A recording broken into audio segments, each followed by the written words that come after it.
क्या आज का हिंदुस्तान इतिहास की किसी ऐसी भूल की सजा भुगत रहा है जो दिल्ली की मेजों पर नहीं बल्कि किसी के पर्सनल ड्राइंग रूम के रसूख और दबाव में लिखी गई थी? क्या 1947 का वो बंटवारा सिर्फ जमीन का नहीं बल्कि भारत की आस्था और संप्रभुता का एक ऐसा सौदा था जिसे देश के पहले प्रधानमंत्री ने स्वीकार कर लिया था? बीजेपी सांसद डॉक्टर निशिकांत दुबे ने कांग्रेस का काला अध्याय की 119वीं किश्त जारी कर देश की राजनीति में वो परमाणु बम फोड़ा है जिसकी आज सीधे नेहरू और गांधी परिवार को झुलसा रही है। निशिकांत दुबे का सीधा और सनसनीखेज आरोप है, कांग्रेस नेहरू गांधी परिवार का मतलब है देश के लिए समस्या पैदा करने वाली मशीन। आखिर क्या है 13 जुलाई 1947 का वो काला सच? हमारी इस खास रिपोर्ट में देखिए। सांसद निशिकांत दुबे का सबसे पहला और तीखा प्रहार सीधे देश के पहले प्रधानमंत्री जवाहरलाल नेहरू की कूटनीति पर है। दुबे का सनसनीखेज दावा है कि 13 जुलाई 1947 को लेडी एडवीना माउंटबेटन के भारी दबाव में आकर नेहरू जी ने महात्मा गांधी के अखंड भारत के संकल्प को तिलांजलि दे दी थी और उस रेडक्लिफ कमेटी के आगे घुटने टेक दिए जिसने बिना सोचे समझे देश के भूगोल को कतर दिया।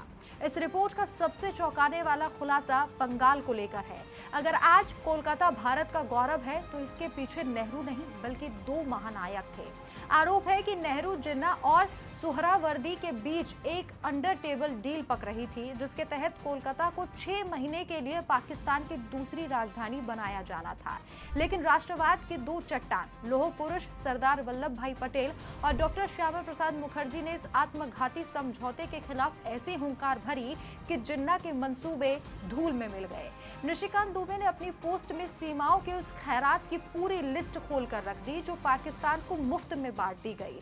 सिखों की आस्था के सबसे बड़े केंद्र श्री करतारपुर साहिब और ननकाना साहिब को महज कुछ किलोमीटर की लापरवाही के कारण पाकिस्तान को सौंप दिया गया।